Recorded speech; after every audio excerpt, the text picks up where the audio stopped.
Fikiria uko peke yako, hakuna mtu wa kukuona, hakuna mtandao, hakuna msaada, na mkono wako umebanwa kati ya jiwe kubwa lisilosogea.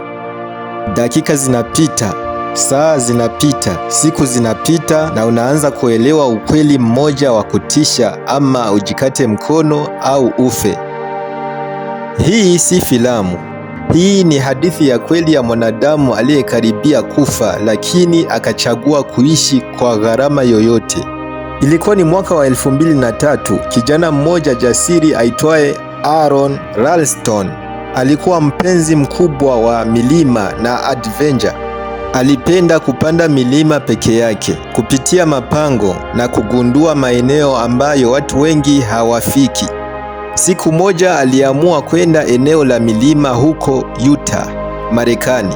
Eneo la mawe makubwa na mapango marefu yanayoitwa Canyon. Lakini kuna kosa moja kubwa alilofanya. Hakumwambia mtu yeyote anaenda wapi. Hakuna rafiki, hakuna familia, hakuna mtu aliyekuwa anajua alipo. Na huo ulikuwa mwanzo wa janga lake.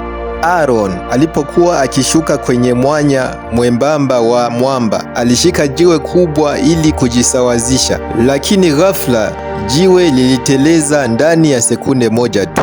Jiwe hilo kubwa lilimwangukia mkono wake wa kulia na kuubana vibaya kati ya ukuta wa mwamba. Alijaribu kuliondoa, akavuta, akasukuma, akajikaza kwa nguvu zote, lakini hilo jiwe halikusogea hata kidogo. Mkono wake ulikuwa umefungwa kabisa, na hapo ndipo aligundua amekwama peke yake. Hakuna msaada, hakuna anayejua alipo. Siku ya kwanza alikuwa bado na matumaini. Alifikiri, labda nitapata njia ya kulisogeza jiwe hili. Alitumia nguvu zake zote, lakini bure. Siku ya pili, njaa ilianza kumuumiza. Alikuwa na maji kidogo sana na chakula kidogo. Siku ya tatu, alianza kuchoka, mwili wake ukazoofika. Alianza hata kuzungumza peke yake, akifikiria familia yake, maisha yake na makosa aliyoyafanya. Siku ya nne, hofu ilianza kumvaa. Aliangalia mkono wake, ulikuwa umeanza kufa. Hakukuwa na damu inayozunguka vizuri, na hapo wazo la kutisha likaanza kuingia kichwani mwake. Je, nikikata mkono wangu nitaweza kuishi? Hakukuwa na mtu wa kumshauri, hakukuwa na daktari, hakukuwa na msaada. Ni yeye na mawazo yake. Alijaribu kukata mkono kwa kisu kidogo alichokuwa nacho, lakini kisu hicho kilikuwa butu sana. Hakikuweza kukata mfupa. Alilia, alikata tamaa.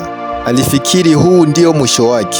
Alianza hata kurekodi ujumbe wa mwisho kwa familia yake, akiaga dunia. Siku ya tano, mwili wake ulikuwa umechoka kabisa. Maji yameisha, nguvu zimeisha, lakini akili yake ilikuwa bado inapigana. Na hapo ndipo alipopata wazo la mwisho. Badala ya kukata moja kwa moja, alivunja mfupa wake kwanza.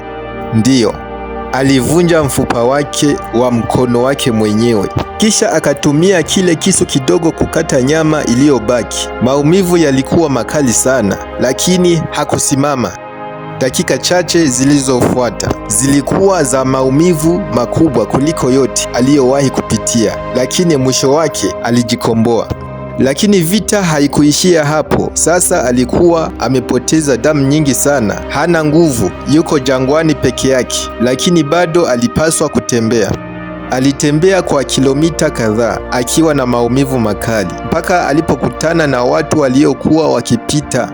Walimuona, walishangaa. Mtu aliyekata mkono wake bado yuko hai. Walimsaidia haraka na akapelekwa hospitalini. Madaktari walimwokoa, ingawa alipoteza mkono wake. Alipata maisha yake na baadaye akawa mtu maarufu duniani kwa hadithi yake ya ujasiri. Hadithi yake iligeuzwa kuwa filamu maarufu. Hii ni hadithi inayotufundisha kitu kikubwa sana. Wakati mwingine maisha yanatufikisha kwenye kona mbaya sana, ambapo chaguo ni moja tu: kuacha au kupigana.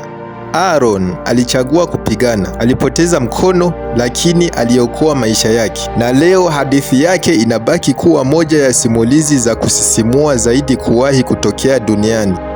Je, wewe ungeweza kufanya uamuzi kama huo? Kukata sehemu ya mwili wako ili kuishi? Andika maoni yako na usisahau kusubscribe, kucomment na kushare ili upate simulizi nyingine za kweli na za kusisimua zaidi.